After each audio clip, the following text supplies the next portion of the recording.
Assalamualaikum warahmatullahi wabarakatuh.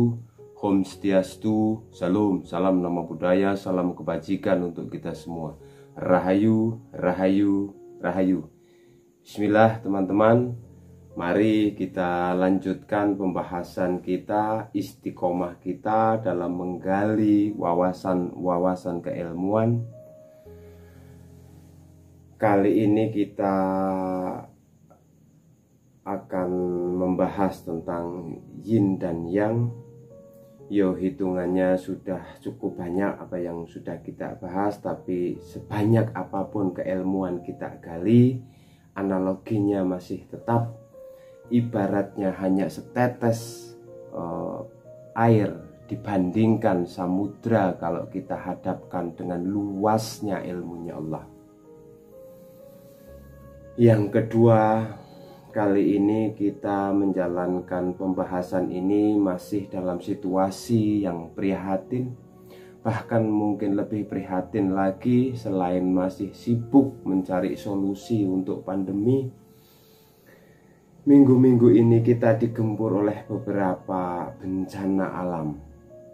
Ada gempa bumi, ada banjir, ada tanah longsor, ada gunung meletus juga.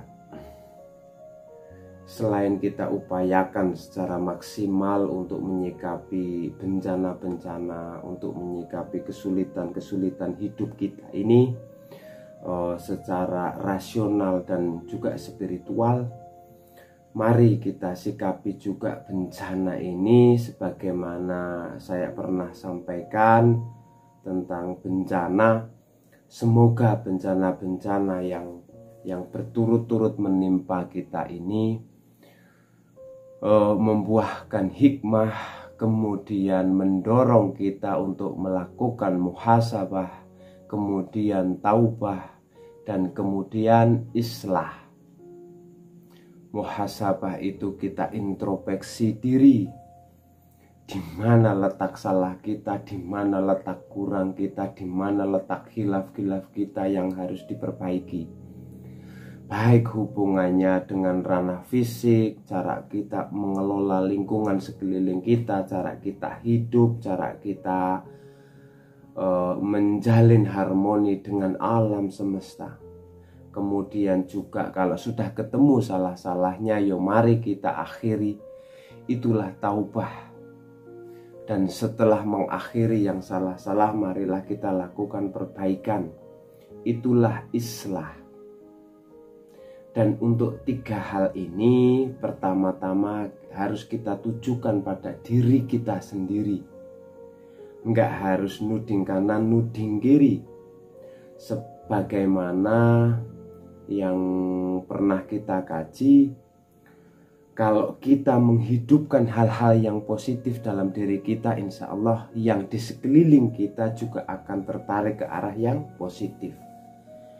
Jadi bencana ini maknai saja secara sekaligus, dia peringatan, dia ujian, dia hukuman. Ketika itu kita maknai sebagai peringatan, maka tugas kita untuk muhasabah, untuk introspeksi. Apa sih yang diingatkan oleh Allah pada hidup kita? Kalau kita memaknai sebagai hukuman, disitulah saatnya kita bertobat.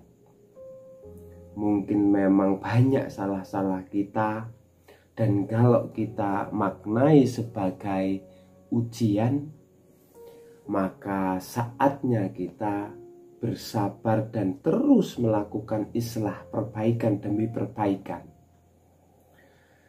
Baik, insya Allah teman-teman sudah ngerti sebenarnya bagaimana cara merespon, cara menyikapi situasi-situasi bencana, khususnya secara individual, secara kapasitasnya masing-masing. Mari kita lanjutkan sekarang masuk ke tema malam hari ini. Semoga pembahasan ini selain menambah wawasan juga mungkin sedikit mengatasi atau membantu meringankan kegelisahan demi kegelisahan hidup kita. Bahkan seandainya pembahasan ini seperti yang disampaikan oleh Bang Rahmat, kalau dengerin kaki neng membahas itu jadi ngantuk terus tidur. Seandainya pembahasan ini membantu teman-teman lebih nyenyak tidur, lebih cepat tidur, itu juga anugerah Allah yang luar biasa. Hari ini banyak orang susah tidur, banyak orang yang susah nyenyak tidur karena banyaknya masalah.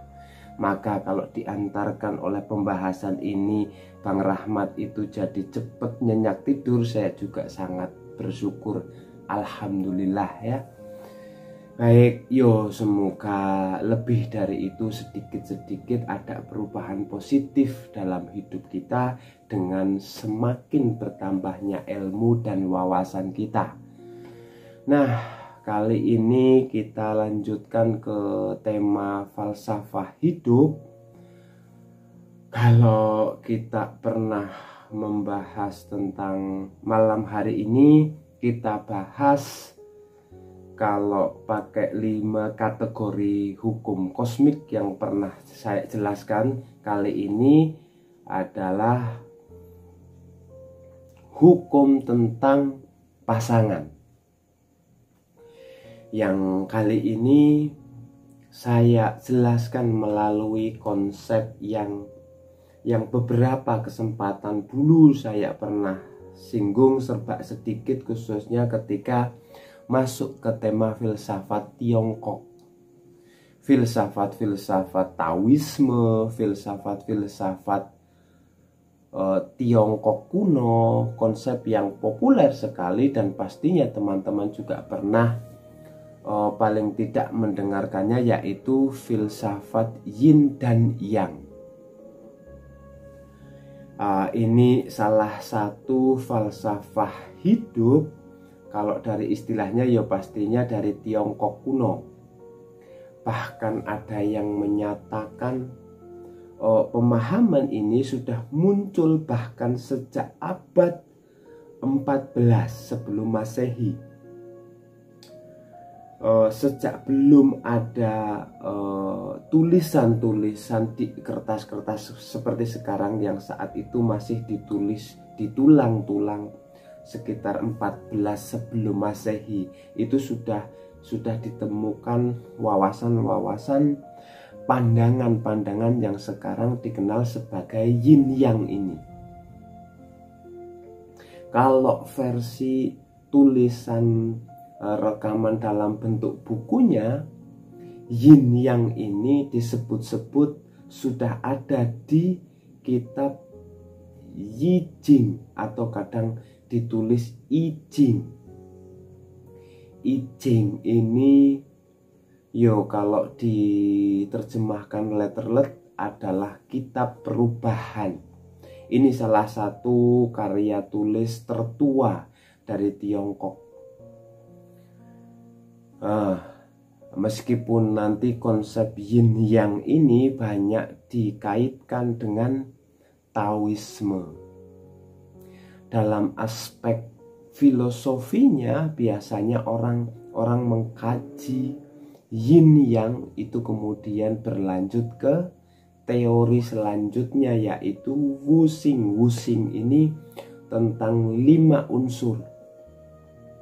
Jadi kalau yin yang itu tentang 2 unsur berlawanan, berpasangan dalam hidup ini, kemudian dilanjutkan dengan konsep 5 unsur yang ini juga kelanjutan dan juga pendukung konsep yin yang. Tapi kali ini kita batasi dulu untuk penjelasan tentang bagaimana kita memaknai dan dari hidup secara selaras dengan kebijaksanaan model yin yang ini. Kalau yang tentang 5 unsurnya, tentang kayu, api, besi, tanah, atau air dan seterusnya, kita kaji yang akan datanglah kapan-kapan. Baik, bismillah ya, kita mulai membahas tentang falsafah yin yang ini. Jadi yin yang ini secara umum adalah hukum yang ada di balik alam semesta ini yang sifatnya berpasangan. Jadi dalam yin yang ada pandangan setiap hal dalam hidup ini memiliki dua sisi. Yang dua sisi ini saling berbeda, kemudian saling melengkapi, namun saling tergantung dan saling mempengaruhi, bahkan saling memuat atau saling mengandung. Jadi ini unik, berbeda dan saling melengkapi, tapi juga saling mempengaruhi dan saling memuat. Ini yuk mudahnya teman-teman mesti ilustrasinya melihat hal-hal yang serba dualitas. Jadi pandangan ini makanya dikenal juga sebagai dualisme. Jadi dalam hidup ini selalu ada yin, ada yang. Yin ini konotasinya adalah pasif, kalau yang ini konotasinya aktif. Kalau yin ini dingin, kalau yang itu panas. Yin ini diilustrasikan sebagai musim dingin, kalau yang itu diilustrasikan dengan musim panas. Malam itu yin, siang itu yang. Rembulan itu yin, matahari itu yang. Air itu yin, api itu yang. Ini hidup ini serba berpasangan. Perempuan itu yin, feminisme itu yin, laki-laki itu yang, maskulinisme itu yang. Jadi hidup ini selalu semuanya serba berpasangan. Yang cirinya seperti tadi, saling berbeda tapi saling juga melengkapi, tapi juga saling mempengaruhi dan juga saling memuat atau saling mengandung. Nanti kita perjelas di belakang makna-makna hubungan antara yin dan yang ini. Hidup ini jadi lengkap, jadi komplit dan dinamis karena dialektika antara yin dan yang. Pasif ketemu aktif jadi imbang. Kalau aktif saja, orang akan kelelahan. Kalau pasif saja, nggak akan lahir apapun. Hidup nggak akan berkembang. Nah, kayak saya sering bilang, hidup ini butuh ngegas juga butuh ngerem. Kalau ngegas terus, mungkin kita salah jalan tapi kita nggak sadar. Kalau ngerem terus, nggak jalan-jalan.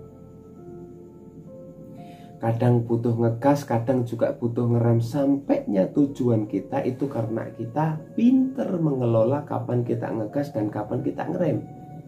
Kita hidup dengan cerdas, ngerti kapan harus pasif dan kapan harus aktif, kapan harus mengedepankan femininitas, kapan kita memerlukan maskulinitas.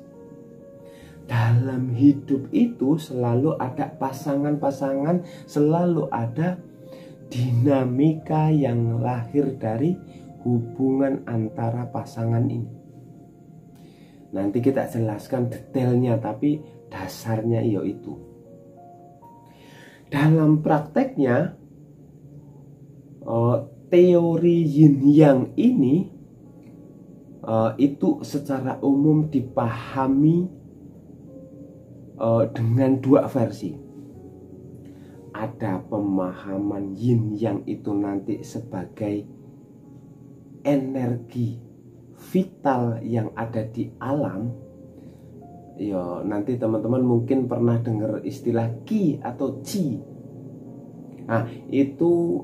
Itu pandangan ini nanti melahirkan pengolahan gagasan yin yang lebih jauh, misalnya dalam pengobatan atau dalam bela diri. Teman-teman mungkin pernah lihat filmnya atau dengar ceritanya tentang tai chi misalnya, itu mengelola energi vital. Atau pengobatan dari Tiongkok yang terkenal sekali itu memanfaatkan pandangan tentang yin yang. Apa yang kita makan, apa yang kita konsumsi, kemudian apa yang harus kita lakukan dalam hidup ini biar energi vital kita itu lancar dan seterusnya. Ada juga yang memaknai yin yang itu sebagai sinzi. Sinzi itu objek yang konkret seperti tadi. Rembulan gandengannya matahari, kemudian air gandengannya api. Ini kan objek-objek yang konkret. Kalau yang energi vital tadi misalnya hal yang pasif dalam diri kita dan hal yang aktif pada diri kita, bagaimana cara mengelolanya, bagaimana mengendalikan dorongan-dorongan aktif, dorongan-dorongan pasif dalam diri kita. Ya nanti kita uraikan agak panjang dengan menjelajahi beberapa kebijakan-kebijakan hidup yang menjadi buah dari yin yang. Tapi intinya itu. Jadi dia ini hidup ini selalu ada dua hal berpasangan yang saling melengkapi, saling memuat, saling melengkapi, saling tergantung. Baik, sebelum masuk ke penerjemahan dalam kebijaksanaan hidup, kita pelajari pelan-pelan yin yang ini. Kita ambil dari beberapa ajarannya yin yang ini. Kita lihat ya beberapa untuk memperjelas tadi, mungkin yang saya sampaikan di awal ini masih belum begitu jelas maksudnya. Nah, ini menurut saya ini penjelasan yang mudah tentang yin yang dari yin yang, meskipun nanti banyak bagian-bagian yang perlu direnungi lebih dalam. Di bawah langit semua orang dapat melihat keindahan sebagai indah hanya karena ada yang jelek. Semua orang mengetahui kebaikan sebagai baik hanya karena ada yang buruk. Oleh karena itu, memiliki dan tidak memiliki itu muncul secara bersamaan. Kesulitan dan kemudahan itu saling melengkapi. Nah, jadi kalau menurut saya, jadi hidup ini yang tadi berpasangan hitam dan putih, cakep dan jelek, kemudian kaya dan miskin, ini kan dua hal yang kontras, satu hitam satu putih, satu positif satu negatif. Tapi jangan lupa yang saya tadi sebut, dua-duanya ini saling mengandalkan, saling melengkapi, mempengaruhi keberadaannya masing-masing. Kalau dalam kalimat tadi, keindahan itu tampil sebagai indah karena ada yang jelek. Loh, ini kan yo ilustrasinya kan mudah. Orang itu disebut ganteng ketika dibandingkan dengan yang jelek. Loh Bang Rahmat, kalau nggak ada orang jelek, ya otomatis orang ganteng nggak ada. Orang disebut kaya kalau kepemilikannya kaya dibandingkan dengan orang yang kepemilikannya lebih sedikit. Yang lebih banyak disebut kaya. Kalau kepemilikannya itu sama semua, ya nggak ada orang kaya. Jadi orang kaya itu dia berarti eksis karena ada orang miskin. Sebaliknya yang miskin juga eksis karena ada orang kaya. Sebagaimana yang ganteng itu tadi, yang ganteng itu eksis sebagai cakep ya ketika ada yang jelek. Berarti yang ganteng itu terima kasihlah dengan sama yang jelek-jelek jasanya mereka, kalian kelihatan jadi ganteng Bang Rahmat. Itu mudahnya, jadi saling mudahnya saling mengeksiskan, saling membuat ada. Orang itu disebut soleh karena ada yang gak soleh. Kalau semua orang soleh, mungkin status soleh itu selesai, nggak ada alim. Jadi di bawah langit semua orang dapat melihat sebuah keindahan hanya karena ada yang jelek. Ada baik, ada jahat. Kalau nggak ada kejahatan, kebaikan nggak akan kelihatan. Sebaliknya juga begitu. Kalau tidak ada kebaikan, yuk kejahatan juga tidak ada. Masing-masing saling mengadakan untuk kutub yang sebelahnya. Ini pelajaran dari yin yang. Ini salah satu pemahaman terhadap situasi yin yang dalam hidup ini. Terus yang kedua, ada dan tidak ada saling mengadakan. Kesulitan dan kemudahan saling melengkapi. Panjang dan pendek saling mendefinisikan. Tinggi dan rendah saling bertentangan. Sebelum dan sesudah saling mengikuti. Ini masih menjelaskan tadi ya, bagaimana perbedaan itu saling melengkapi, saling mewujudkan yang lain. Kesulitan dan kemudahan itu saling melengkapi. Tidak ada kesulitan kalau nggak ada kemudahan. Kok sulit ya mengatasi pandemi ini? Yuk kita menyebutnya sulit mungkin karena kita bandingkan dengan mudahnya kita menyikapi penyakit yang lain. Dulu juga ada wabah, tapi nggak seperti pandemi saat ini. Maka pandemi ini kita sebut sulit. Kenapa kita sebut sulit? Karena kita bandingkan dengan yang lebih mudah. Jadi kita sering gelisah karena logika perbandingan ini. Karena kita lihat yang lebih gampang, lebih mudah, maka yang hari ini kita sebut lebih sulit. Kita mungkin dirundung galau oleh bencana demi bencana. Karena mungkin sepanjang hidup kita belum pernah mengalami bencana sedahsyat yang kita alami hari ini. Tapi kalau kita bandingkan seandainya dengan nenek moyang kita dulu, simbah-simbah kita dulu, mungkin yang mengalami tsunami, yang mengalami gunung meletus yang luar biasa, yang mengalami gempa bumi yang sangat dahsyat, yang kita alami hari ini mungkin tidak lagi berat, tidak lagi sulit, tidak lagi luar biasa. Wah, simbah-simbah kita dulu gunung meletus bisa dirasakan sedunia efeknya. Banjir, mungkin tanah longsor, mungkin yang jauh lebih dahsyat dari itu. Nah, kalau kita melihat yang ini, maka situasi hari ini tidak kita sebut sulit. Tapi karena kita membandingkan dengan hidup kita sebelumnya yang jauh lebih mudah, atau orang lain yang gak ngalami bencana seperti kita, maka rasanya yang kita alami itu hari ini itu berat. Pinter dan tidak pinter juga begitu.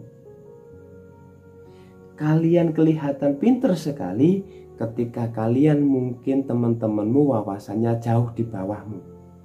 Tapi begitu ganti teman yang wawasannya lebih banyak, lebih canggih, kalian kelihatan biasa-biasa saja. Nah, inilah diantara makna yin yang. Maka bisa kita tarik pemahaman meskipun hari ini banyak sekali kesulitan, banyak sekali keruwetan,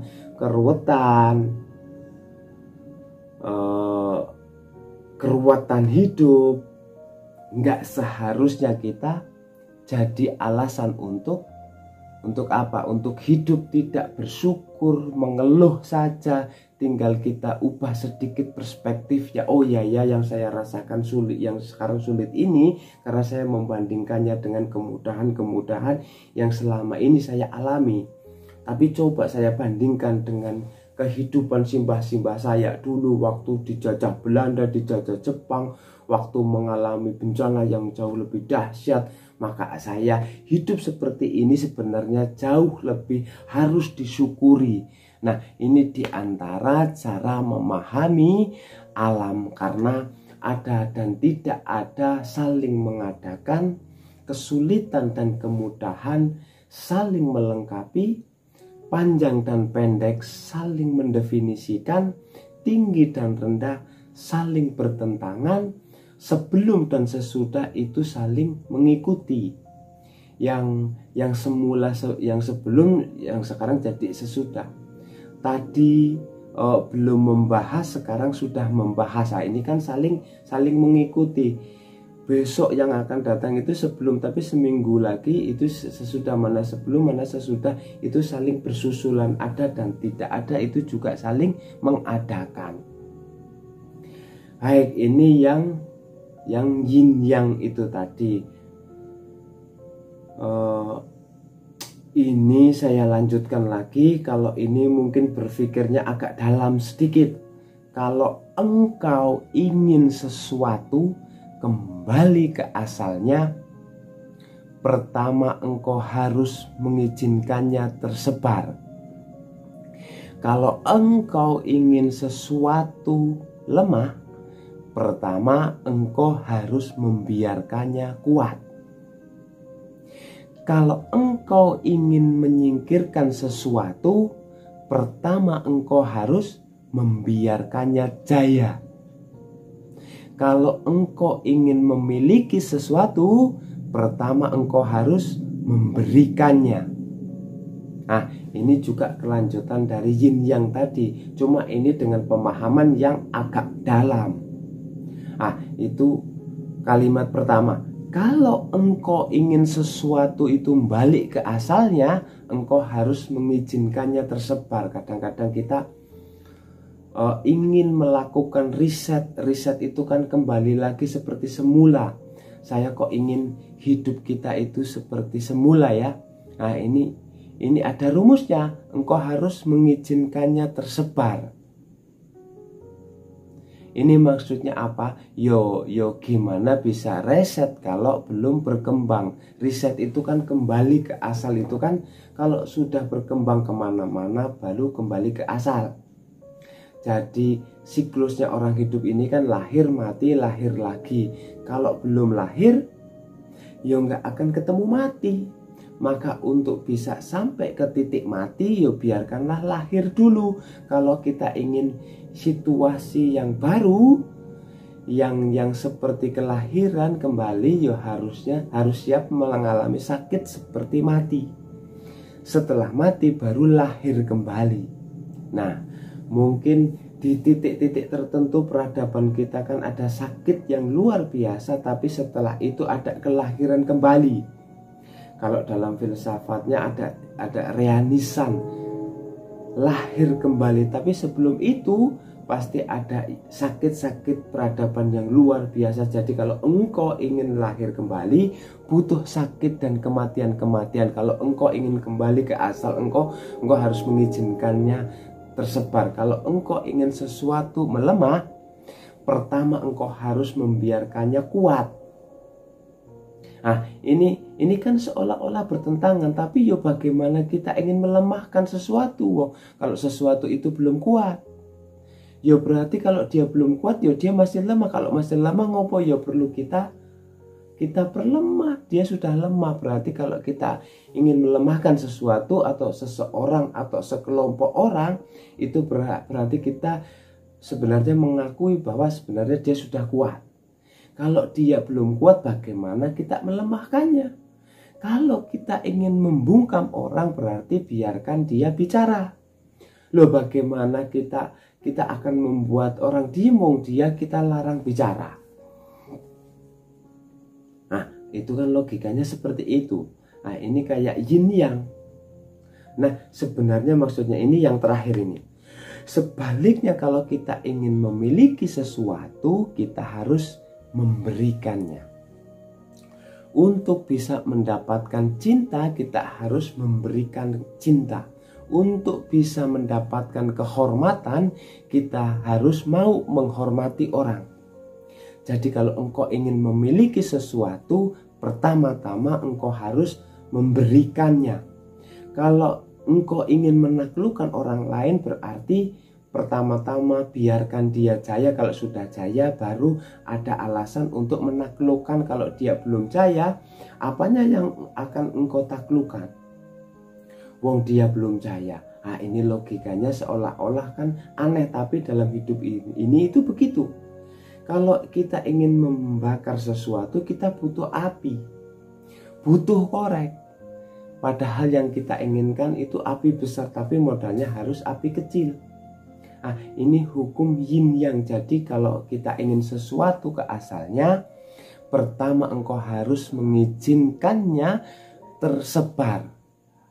Baik, ini kalau diuraikan dengan contoh-contoh ya sangat banyak sekali, tapi intinya berarti hidup ini ada mekanismenya, ada dialektikanya, ada hitam dan putih, antara lahir dan mati, antara panas dan dingin. Yang ini harus kita ikuti ritmenya. Nggak mungkin putih semua dan nggak mungkin hitam semua. Ya seperti logika lahir dan mati itu tadi. Baik, saya lanjutkan. Nah, kalau ini saya mengambilnya tidak dari yin yang, tapi dari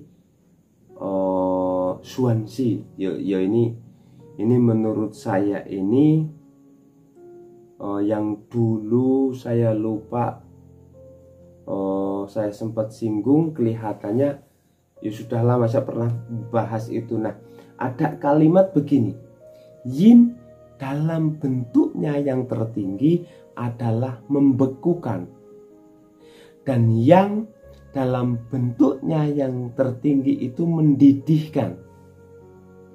Yang dingin berasal dari langit, sementara yang hangat berasal dari hubungan dari kedua itu menciptakan harmoni.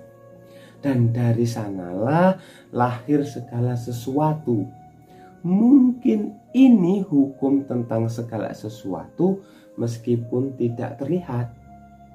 Yo, ini kalimat ini menegaskan saja bahwa hidup ini harus seimbang antara yin dan yang. Kalau yin saja, hidup ini akan beku. Kalau yang saja, hidup akan terbakar. Teman-teman harus paham benar ritme antara yin dan yang ini. Misalnya dalam pergaulan itu kita ketemu yang karakternya yin, ada yang karakternya yang. Ayo diidentifikasi. Kita punya teman yang pendiam, gak bisa ngomong, yo untuk mengimbangi mungkin kita yang mancing-mancing, kita hidupkan, karakterkan dalam hidup kita. Apa ada? Yo ada. Yang seperti saya bilang tadi, yin yang itu dalam segala sesuatunya itu saling memuat. Yin ketemu yang ketemu yin. Kalau yin ketemu yin, jadinya beku. Kalau yang ketemu yang, jadinya mendidih. Kadang-kadang kita mengalami momen saling marah, saling gegeran. Marah ketemu marah itu yang ketemu yang, hasilnya itu mendidih. Atau saling diam, yang satu diam, yang satu diam. Yin ketemu yin, hasilnya beku. Maka caranya apa? Ikuti dialektika yin dan yang. Jadi dialektika hukum alam. Nah, nanti kelanjutannya yin dan yang itu ketemulah namanya Wu Wei. Jadi Wu Wei itu kegiatan kita yang mengalir bersama alam. Kita ikuti ritme yin dan yang, dialektika alam semesta. Jadi dalam falsafah Tiongkok dikenal istilah Wu Wei, bukan yang 5 unsur tadi ya. Kalau Wu Wei itu secara harfiah artinya tidak memiliki kegiatan atau tidak berbuat apa-apa. Maksudnya tidak berbuat apa-apa itu, mari kita hidup tanpa dibuat-buat. Kita hidup yang wajar saja, tidak sembrono sesuka kita, tidak melihat ritme alam, tapi juga tidak palsu. Seseorang silahkan mengalir saja dengan ritme kodrat alam kehidupan ini. Jadi kita jalani hidup secara alami, tanpa ketegangan, dengan sederhana, dengan bebas. Tidak melakukan sesuatu yang sia-sia, nggak ada gunanya. Apalagi melakukan sesuatu yang hanya untuk dipamerkan saja, sama sekali nggak ada gunanya. Nah, ini namanya Wu Wei. Hari ini mungkin banyak di antara kita, coba kita muhasabah sebentar, berapa persen kegiatan kita sehari-hari yang itu memang efektif sesuai alami, dan berapa persen yang ini hanya dibuat-buat saja, atau ini nggak ada pentingnya sama sekali, atau ini hanya menghambur-hamburkan energi, nggak ada gunanya. Jadi ini kelanjutannya yin yang, itu berarti menyarankan kita untuk hidup selaras dengan ritme alam, baik ritme yin maupun ritme yang. Kita pahami perjalanannya, kita ikuti dengan cara hidup secara alami. Filsafatnya namanya Wu Wei. Maka nanti ada pandangan manifestasinya yin yang nanti dalam pola Wu Wei, hidup yang mengalir dengan alam, itu adalah hidup dengan beberapa prinsip. Jadi penerjemahannya yin yang dalam kehidupan kita sehari-hari itu ada beberapa prinsip hidup yang penting untuk kita ingat-ingat. Yang pertama adalah hidup secara seimbang atau balance. Seperti saya jelaskan tadi, yin saja itu akan membekukan, yang saja akan membakar. Kalau ada yang marah, harus ada yang sabar. Marah ketemu marah itu meledak. Kalau yang satu sudah sabar menunggu, ya yang satu itu gerak. Jadi biar dinamis. Kalau semuanya menunggu dalam kesabaran, nggak akan ada aktivitas. Jadi yang satu pasrah, yang satu nuntun. Kalau semuanya ingin nuntun, hasilnya ya tabrakan. Kalau semuanya nunggu dituntun, hasilnya ya nggak akan ada yang jalan. Maka hidup ini harus seimbang. Kalau yang satu sudah bersuara, yang satu tolong diam. Kalau semuanya bersuara, nggak jelas mana benar mana salah. Atau semuanya diam, ya kebenaran akan hilang. Jangan sampai begut, jangan sampai terbakar meledak. Hiduplah secara seimbang. Ini manifestasi yang pertama dari yin yang. Yang kedua, keadilan. Jadi yin yang ini memberi porsi hidup secara adil. Hidup secara alami itu kan adil. Adil terhadap diri kita sendiri, adil terhadap orang lain dengan haknya, kita dengan hak kita, alam juga dengan haknya, hidup secara adil. Yo, kalau orang jatahnya 10, yo silahkan mengambil 10. Kita beri 10, itu adil. Ini yang hidup secara alami. Kalau makanan itu muatnya di perut kita 1 piring, yo kita makan 1 piring saja. Itu adil. Adik kita yang masih sekolah SD, yo sangunya 5.000 misalnya. Kalau tapi sudah yang SMA, yo sangunya misalkan 10.000. Itu adil. Sesuai porsi dan proporsinya yang alami. Yang baik dipuji, yang jelek dicaci, enggak ya, yang jelek diingatkan, ditegur. Ini berarti adil. Jadi kita akui memang hidup ini ada hitam ada putih dan saling berdialektika, tapi juga kita porsikan segalanya sesuai porsinya. Yang ketiga, hidup secara sederhana atau simplicity. Seperti tadi ya, nggak ada energi yang terbuang sia-sia, nggak ada kesembronoan, nggak ada kesia-siaan. Paradigmanya pas saja. Sederhana bukan berarti kekurangan, tapi pas. Jadi pas itu yo butuhnya tidur 5 jam, yo tidur 5 jam pas. Butuhnya kerja sehari itu mungkin 6 jam, istirahatnya sekian jam dalam sehari, dipenuhi saja secara pas, nggak berlebihan, nggak kekurangan. Ini manifestasinya yin yang dalam hidup. Nah, yang keempat, keluasan.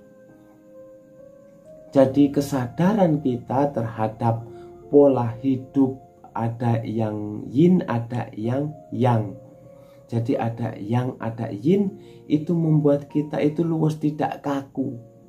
Tadi kan dijelaskan yin dan yang itu saling mengandung. Saling mengandung itu maksudnya dalam yin ada sedikit kandungannya yang, kalau yang ada sedikit kandungannya yin, maka luaslah.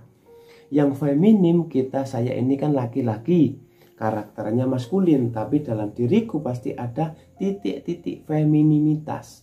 Sebagaimana pada saudari-saudari yang perempuan pasti juga ada muatan-muatan maskulinitas. Dalam gelap ada sedikit cahaya, dalam cahaya kadang-kadang ada titik-titik kegelapan. Ini karakter, maka di gambarnya yin yang itu kan gambar bulatan putih, setengah bulatan hitam, setengah, di tengah-tengah bulatan putih ada titik hitam, di tengah-tengah bulatan hitam ada titik putih. Orang-orang baik, orang-orang soleh, orang-orang suci itu yo tidak kemudian kita artikan sama sekali nggak ada titik hitam. Mereka itu adalah bulatan putih, tapi sebagai manusia pasti pernah hilaf, pernah salah, pernah keliru, mungkin hanya saja ditutupi Allah. Jadi ada titik hitamnya pasti. Yang ada di wilayah hitam itu ada titik putihnya sedikit, mungkin karena nggak kelihatan, kita hanya fokus melihat hitamnya saja. Nah, orang yang sadar ini terus dia luas, tidak kaku. Tapi orang jahat itu kan adalah sisi-sisi putih, titik-titik kemanusiaannya. Maka seandainya benci juga tidak kaku. Atau orang soleh itu sebagai manusia ada juga pasti titik-titik hitamnya. Maka kalau mengidolakan, kamu juga jangan kaku. Jadi dia menyikapi segala ritme hidup ini nggak mudah kaget dan cepat beradaptasi, menyesuaikan dengan situasi, luas. Ada orang melakukan jahat yang jelek, wajarlah, wong hidup ini memang ada yin, ada yang, ada positif, ada dan negatif. Kalau yang negatif nggak tampak, yang baik-baik juga akan kehilangan jati dirinya. Ini makanya luas, nggak kaku. Kemudian di antara cirinya lagi, falsafah yin yang manifestasinya adalah dalam hidup adalah terbuka. Terbuka itu maksudnya ngerti kalau hidup ini dinamis, saling mempengaruhi, maka dia membuka diri untuk mendapatkan berdialektika dengan sekelilingnya secara alami. Terbuka, kalau dia pas masalah, karena dia terbuka, dia bisa menerima nasihat, kemudian terbuka mendapatkan wawasan-wawasan baru sehingga tambah baik.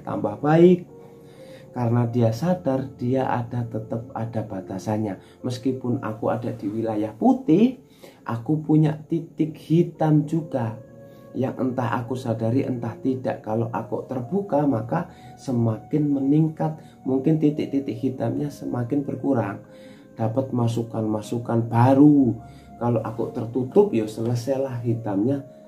Apalagi yang di wilayah hitam, maka orang yang sadar hukum yin dan yang itu biasanya malah luwes dan terbuka. Dan yang terakhir, gembira. Jadi gembira itu berarti mampu menikmati hidup ini. Jadi ada apapun yang terjadi, baik sehubungan dengan dirinya maupun sehubungan dengan orang lain, dia tidak terpengaruh, dia tidak mengeluh, dia tidak komplain, protes, tapi pertama-tama dia bisa menikmati, bergembira karena sadar itulah alam.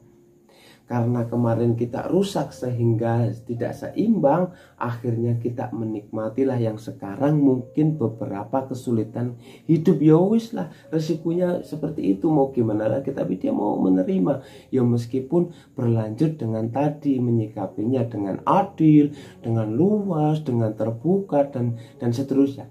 Tapi hidupnya orang yang mengerti ritme alam yin dan yang ini, kecenderungannya dia gembira. Orang gembira itu ya mudahnya orang yang mau bersyukur terhadap hidupnya, tidak seperti sindirannya diciptakan selalu berkeluh kesah. Dia selalu berkeluh kesah. Nah, cara mengatasinya kita kan hanya mengingatkan, mari kita pahami ritme alam, kita pahami mode-mode hukum alam, termasuk yin dan yang, sehingga kita hidupnya nggak mudah galau. Apapun yang kita alami, misalnya hari ini saya lagi keterpurukan, terus berputus asa, yo kita tidak boleh berputus asa. Ada ritmenya, ada hukumnya, sehingga kita nggak mudah kaget. Jadi ini berarti apa? Cara kita menerjemahkan yin yang dalam hidup itu antara lain dengan cara hidup yang seimbang. Hidup secara adil, sederhana, luas, terbuka, dan gembira. Baik, kita lanjutkan tentang yin yang.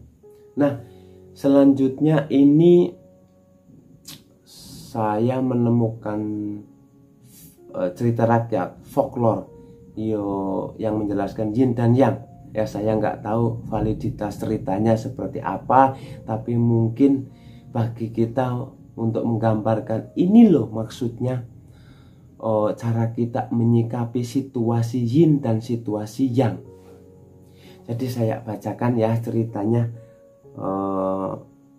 Tak dongeng sebentar, siapa tahu teman-teman setelah saya dongeng Bang Rahmat bisa tidur nyenyak. Baik, jadi ada cerita begini Bang Rahmat. Ada dua orang sahabat, namanya Yin dan Yang. Mereka ini intelektual, jadi dikenal sebagai orang yang pandai, berbudi luhur, berjiwa besar, penuh dengan kasih sayang. Dua orang ini tokoh atau sebut saja pendeta dari Taoisme. Nah, mereka ini berteman dekat, wong ya sahabat. Hanya saja dua orang ini punya pemahaman yang berlawanan terhadap ajaran Taoisme. Ya karena dekat, saling bersahabat, ketika punya pendapat yang kontras, ya mereka jadi sering diskusi, sering beradu pendapat siapa yang pemahamannya paling benar. Dan ya karena sama-sama pinter, sama-sama punya argumen, diskusinya nggak selesai-selesai. Masing-masing kukuh dengan pandangan dan prinsipnya sendiri-sendiri. Sampai dua-duanya sama-sama capek. Terus Yin berkata, kamu itu gak paham saya. Seandainya engkau adalah aku, tentu engkau bisa paham maksudku, yang aku inginkan, yang aku sampaikan. Yang juga terus jawab begitu. Iya, kamu juga ngerti aku, gak ngerti aku. Coba kamu jadi aku, mungkin engkau paham apa yang aku inginkan, apa yang aku maksud. Tapi yo terus gimana yo kita biar bisa bertukar diri. Nah, akhirnya mereka gini aja, wong kita kan nggak yin jadi yang juga jadi yin. Gini aja. Sekarang kita sepakati 40 tahun ke depan engkau fokus mempelajari ajaranku, kata Yin pada Yang, dan Yang juga Jadi yin akan fokus mempelajari ajarannya yang juga akan fokus mempelajari ajarannya yin. Jadi dibalik. Misalnya yin itu pendapatnya A, maka sekarang yang coba tahun-tahun ke depan fokus mengkaji A saja. Yang juga begitu. Dia fokus mempelajari A-nya yin, yin juga mempelajari B-nya yin, yang. Misalnya B, jadi saling mempelajari. Ini terus diputuskan 40 tahun ya, 40 tahun cukuplah aku ngerti pendapatmu dan engkau juga mengerti pendapatku. Nah, mereka karena sudah sepakat sungguh-sungguh ya mereka terus belajar mendalam. Serius, selama 40 tahun mereka sungguh-sungguh belajar. Bukan belajar untuk mencari kesalahannya, tapi memang sengaja belajar untuk mengerti maksudnya. Kadang-kadang kan kita, kalau kita sudah ada urusan ingin berdebat atau menjatuhkan pandangan yang lain, kan fokus kita kan adalah mencari salahnya pendapat yang lawan kita. Tapi ini enggak pakai pola itu, yo belajar apa maksudnya pendapatnya lawannya yin dan yang. Nah, setelah 40 tahun ini sudah sama-sama tua ini, mungkin sudah sama-sama kangen ini. Semula bersahabat terpisah 40 tahun untuk mengkaji ajarannya sahabatnya. Nah, begitu 40 tahun mereka kemudian datang ke tempat yang sudah dijanjikan.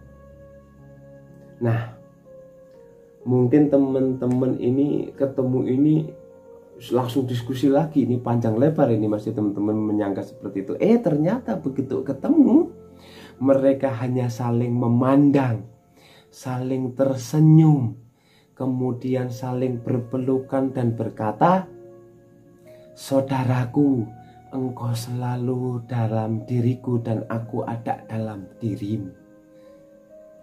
Sejak saat itu nggak ada lagi diskusi-diskusi. Lewat pelukan itu saja dua-duanya sudah saling memahami. Nggak harus susah payah menjelaskan, susah payah merumuskan, mencari, mereka sudah saling paham. Begitu bertemu saling tersenyum, kemudian saling berpelukan. Ya, silahkan teman-teman menarik kisah rakyat ini dengan bagaimana cara kita menyikapi yin dan yang dalam hidup. Ada yang positif, ada yang negatif. Kalau ingin mencari titik temu, ya nggak mungkin, ini hukum alam, hukum semesta. Yang yin ya biarkan tetap yin, dan yang juga biarkan tetap yang. Dua-duanya ini saling butuh dalam identitasnya masing-masing. Dalam yin ada yang, dalam yang ada yin. Kalau dipotong yang, maka yin tidak utuh. Kalau dipotong yin, yang juga tidak utuh. Dua-duanya paham sekarang, aku saling butuh. Dunia ini lengkap ketika aku ada dan dia ada. Nah, ini cara kita menyikapi, mudahnya adalah menyikapi perbedaan, menyikapi kontras-kontras dalam kehidupan yang berakhir dengan saling memandang, saling tersenyum, kemudian saling berpelukan. Ini cerita pertama. Semoga bisa memudahkan bagaimana cara kita menyikapi yin dan yang dalam kehidupan. Terus saya bawakan satu lagi. Ini juga cerita rakyat yang hubungannya sangat erat dengan yin dan yang. Kesedihan dan kesenangan, kesulitan dan kemudahan ternyata tidak sesederhana yang kita rumuskan. Kadang kegembiraan itu ternyata sumber masalah yang menyedihkan. Kadang kesedihan adalah awal dari kebahagiaan. Nah, ada cerita ini populer sekali tentang seorang petani tua yang memelihara kuda. Mungkin di Mungkin saya pernah ceritakan lah, ini semoga teman-teman ada yang masih ingat. Ini saya ceritakan pada yang belum pernah dengar lah Pak Rahmat, atau sudah lupa. Jadi ada seorang petani tua, yang petani tua ini memelihara kuda. Kudanya ini pokoknya kudanya top, sangat baik kualitasnya.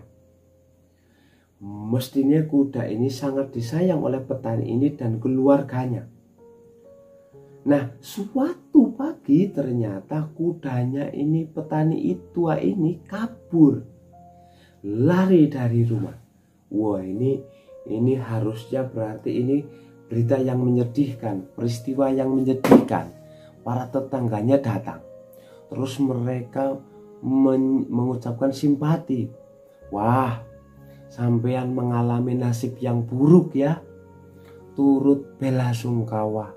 Nah, terus petani ini jawab,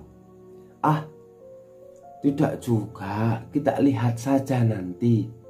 Petani ini tenang saja, nggak sedih juga nggak galau, meskipun kudanya itu lari pergi.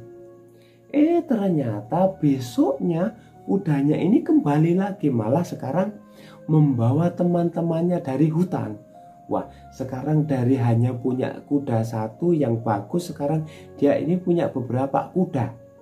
Wah, yang semula kebahagiaan terus jadi kesedihan, bahagia punya yang kuda yang bagus, terus sedih kudanya hilang, terus dia tetap tenang. Ya kita lihat saja nanti. Wah, ketika kudanya kembali lagi membawa teman-teman kudanya yang lain yang lebih besar, jadi tetangga-tetangganya itu datang lagi, terus senang, alhamdulillah sampean sekarang nambah kudanya, beruntung sekali sampean. Petaninya itu jawab, yuk kita lihat saja nanti. Jadi senang juga, nggak meledak-ledak, biasa saja. Wong hidup itu ada sedih, ada senengnya. Paginya anaknya ini ingin mencoba kuda-kuda yang baru datang itu tadi. Mungkin anaknya itu kan, wah kudanya banyak ini, coba ingin beberapa, ingin dijinakkan. Waktu nyoba menjinakkan kuda, dia malah jatuh anaknya, kakinya itu terus patah. Wah, ini kan peristiwa yang menyedihkan. Tadinya sudah senang kudanya banyak, sekarang malah kakinya anaknya patah gara-gara kuda. Datang lagi tetangganya, wah ini musibah lagi Pak, sampean ini sial lagi nasibnya. Petani itu ya tetap tenang saja, ya kita lihat saja nanti. Ya, jadi nggak kaget, nggak terlalu sedih juga, nggak terlalu, ya biasa-biasa saja. Nah, besoknya kemudian tiba-tiba datang pasukan kerajaan ke desa itu. Tujuannya apa? Mencari anak-anak muda untuk direkrut jadi pasukan untuk perang. Nah, anaknya petani tadi akhirnya tidak dibawa. Karena apa? Karena kakinya patah, gak layak untuk diikutkan perang. Sehingga malah selamat dia. Wah, ini keuntungan kan. Tetangganya datang lagi ke rumahnya, wah sampean kok hidupnya beruntung terus ya Pak, enak terus ya. Ya petani itu ya terus bilang, ayo kita lihat saja nanti. Dan seterusnya ceritanya. Ya ini sebenarnya menggambarkan hidup itu dinamis, dialektis, kadang seneng, kadang susah. Kita tanggapi biasa saja. Kadang kesulitan membuahkan kemudahan, kebahagiaan, kesenangan. Kadang kesenangan melahirkan kesedihan justru, dan seterusnya. Kesenangan punya kuda bagus ternyata melahirkan kesedihan, kudanya lari. Sedih karena kudanya lari ternyata melahirkan kesenangan karena kudanya balik, malah bawa teman-temannya kudanya yang lain. Senang dapat kuda banyak, ternyata malah kakinya anaknya itu malah patah. Sedih karena kakinya anaknya patah, jadinya malah senang karena nggak jadi diambil oleh pasukan untuk ikut perang.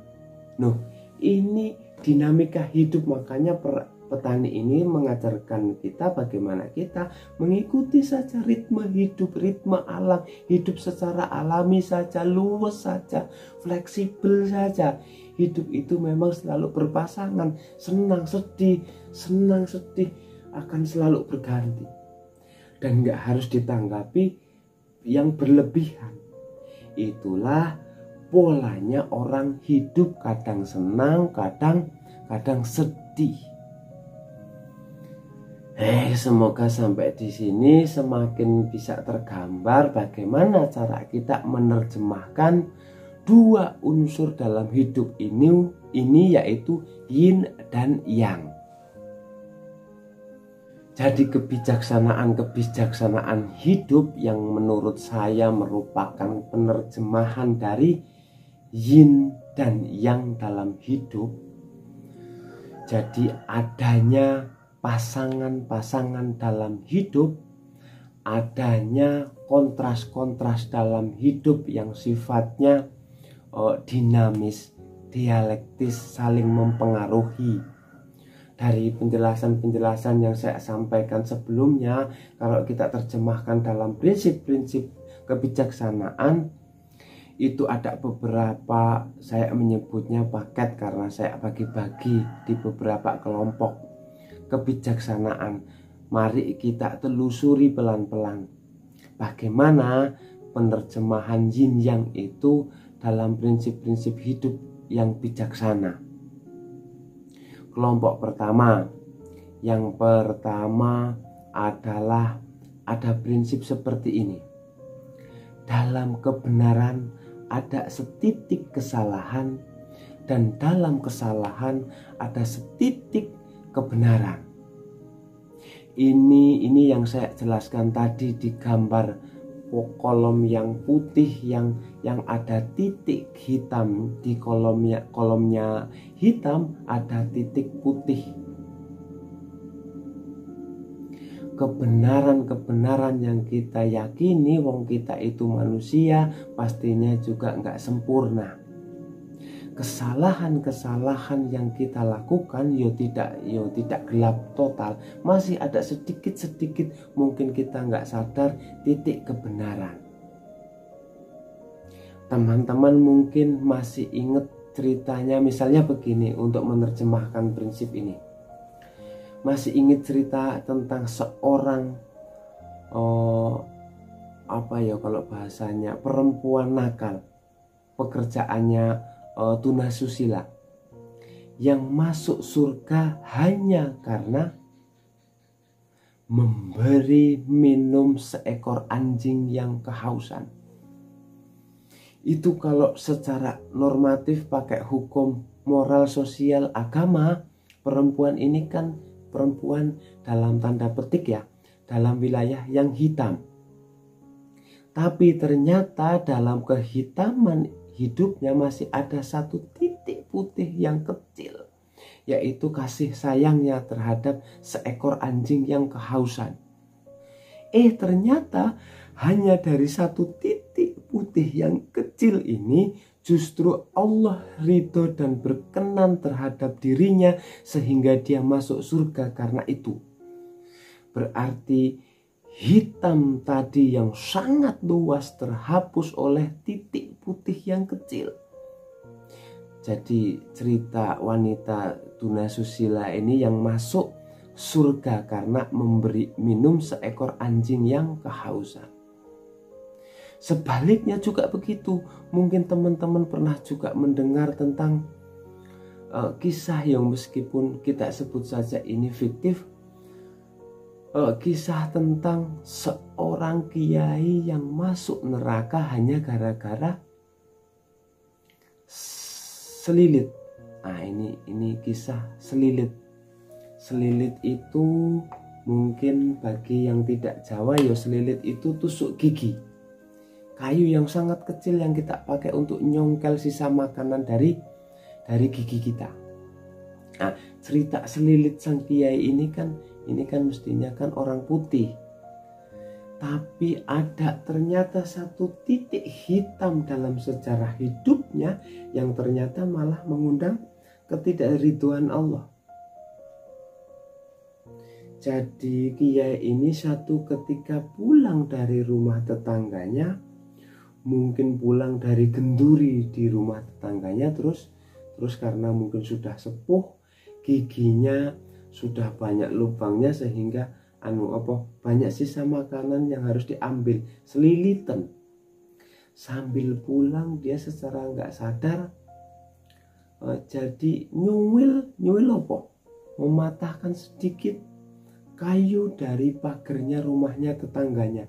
Ya mungkin ada pagar yang kayunya sudah melek-melek, dia cuil sedikit kayunya untuk tusuk gigi. Itu kan sangat kecil, mungkin tetangganya juga peduli amat sama itu. Tapi ternyata ketidakpeduliannya terhadap miliknya orang lain, meskipun itu hanya secuil kecil, itu mengundang ketidakridhoannya Allah. Jadi beliau yang putih ini gara-gara titik hitamnya yang kecil akhirnya tidak selamat di akhirat. Tapi dia perempuan yang melakukan aneka warna dosa sehingga hidupnya hitam hanya karena titik kecil putih. Ketika memberi minum seekor anjing yang kehausan, mengundang ridhonya Allah dan keselamatannya di akhirat. Maka ada prinsip dalam kebenaran, kadang ada setitik kesalahan yang menghancurkan. Kalau nggak hati-hati dalam kesalahan, jangan putus asa, pasti masih ada titik-titik kebenaran. Itu prinsip pertama. Baik, melanjutkan prinsip yin yang dan wu wei itu tadi. Yang kedua, kebaikan yang berlebih akan berbuah keburukan. Nah, ini kalau teman-teman memperhatikan hari ini kan banyak kan wacana-wacana untuk hidup kita untuk seimbang. Dengan prinsip ini sebenarnya bahkan kebaikan pun harus kita jalankan secara seimbang, tidak berlebihan. Jadi baik, makan itu baik, tapi makan yang berlebihan itu jadi tidak baik. Sedekah itu baik, tapi sedekah yang berlebihan sampai tidak memperhatikan kebutuhannya sendiri itu buruk.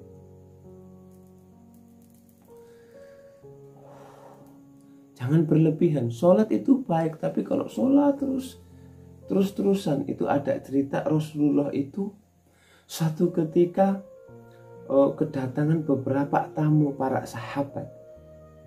Saat itu Rasulullah tidak di rumah. Jadi tamu ini ditemui oleh istri beliau. Sambil menunggu Rasulullah, istri beliau ini cerita tentang bagaimana Rasulullah itu serius menyampaikan kalau malam ini sholat, sering puasa dan sebagainya. Para tamu ini merasa, wah, Rasulullah yang dijamin masuk surga, dijamin diampuni oleh Allah, ibadahnya itu serius itu, maka saya berarti harus berkali lipat dari itu. Sehingga yang satu bilang, kalau begitu saya nggak akan tidur lagi lah, saya mau sholat malam terus. Yang satu bilang, kalau begitu saya akan puasa terus, nggak ada bukanya, pokoknya puasa terus setiap hari. Yang satu bilang, wah, kalau begitu saya fokus dalam agama, menjauh dari dunia, saya nggak akan menikah, hidupku ku persembahkan pada Allah. Nah, setelah Rasulullah datang, Rasulullah mendengar kata-kata dari tamu-tamunya ini, terus Rasulullah bersabda bahwa aku ini, kata Rasulullah, ini lebih takut kepada Allah. Aku ini lebih bertakwa kepada Allah dibandingkan kalian. Tetapi aku berpuasa juga berbuka. Jadi enggak puasa terus menerus. Aku sholat malam tapi juga tidur, dan aku juga menikah. Dan kemudian ditutup dengan kalimat, barang siapa yang membenci sunnahku, maka dia bukan bagian dari umatku, kata Rasulullah. Nah, ini pandangan ini sesuai dengan prinsip tadi. Kebaikan yang berlebih itu tidak baik. Jadi jangan ada kebaikan apapun yang overdosis. Buruknya di aspek overdosis itu bukan aspek kebaikannya. Orang tua itu sayang pada anaknya, tapi kalau berlebihan menyayangi, memanjakan itu juga tidak baik. Tegas berlebihan nanti jadinya otoriter. Berani itu bagus, terlalu berani itu namanya nekat. Jadi semua yang berlebihan buahnya itu pasti buruk. Kebaikan yang berlebihan ternyata berdampingan dengan keburukan. Nah, ini bagi saya ini juga ritmenya alam, ini juga harus kita pahami. Berarti apa-apa itu kita jalankan secara pas dan alamiah. Nah, ini prinsip yang kedua dalam hidup, menurut saya juga penerjemahan dari prinsip yin dan yang. Prinsip ketiga, semakin orang banyak memberi, justru dia akan semakin banyak menerima. Kalau ini yo ilustrasinya mudahnya, ini mungkin teman-teman sering mendengarkan para ustadz, para kiai yang menceramahkan tentang justru orang-orang yang dermawan, yang saling berbagi itu biasanya malah terus rezekinya itu tambah lancar, hidupnya tambah makmur. Ya logikanya sederhana. Ketika kita mau berbagi dengan orang lain, berarti kita berposisi sebagai jalannya rizki bagi orang-orang yang membutuhkan. Semakin kita membuka diri untuk jadi jalannya rizki bagi orang lain, semakin Allah akan menitipkan rizki-rizkinya orang lain itu lewat kita. Semakin Allah percaya pada kita, yo tambah lewat kita terus, yo akhirnya yo kita kelewatan lebih banyak, yo biasanya ya terus tambah makmur. Jadi anggap saja yo kita itu talang yang kelewatan air terus itu kan selalu basah. Jadi semakin kita membuka diri sebagai jalannya rezekinya pada orang lain, yo insya Allah kita akan semakin banyak menerima. Allah semakin percaya kita sebagai wakilnya untuk membagi rezeki pada yang lain. Itu logika yang sederhana. Kalau itu tentang harta. Kalau tentang ilmu, yo mudahnya kita contoh pembahasan seperti ini. Mungkin teman-teman merasa mendengarkan saya membahas ini mungkin sedikit-sedikit mendapat wawasan. Kalau teman-teman jeli, yang paling beruntung mendapat wawasan-wawasan baru itu saya. Jadi kalau saya membahas seperti ini, jadi saya kan harus mencari bahan. Loh, wawasanku jadi tambah. Jadi yang jaminannya tambah itu justru malah saya. Makanya terima kasih pada teman-teman yang mau bersedia mendengarkan pembahasan seperti ini. Berarti membantu saya untuk tetap semangat, nambah wawasan. Teman-teman menganggap saya berbagi ilmu, saya terima kasih, malah kalian masih mau untuk saya bagi. Memposisikan saya kayak talang tadi, kelewatan ilmu, akhirnya mampir di saya, saya jadi banyak dapat ilmunya.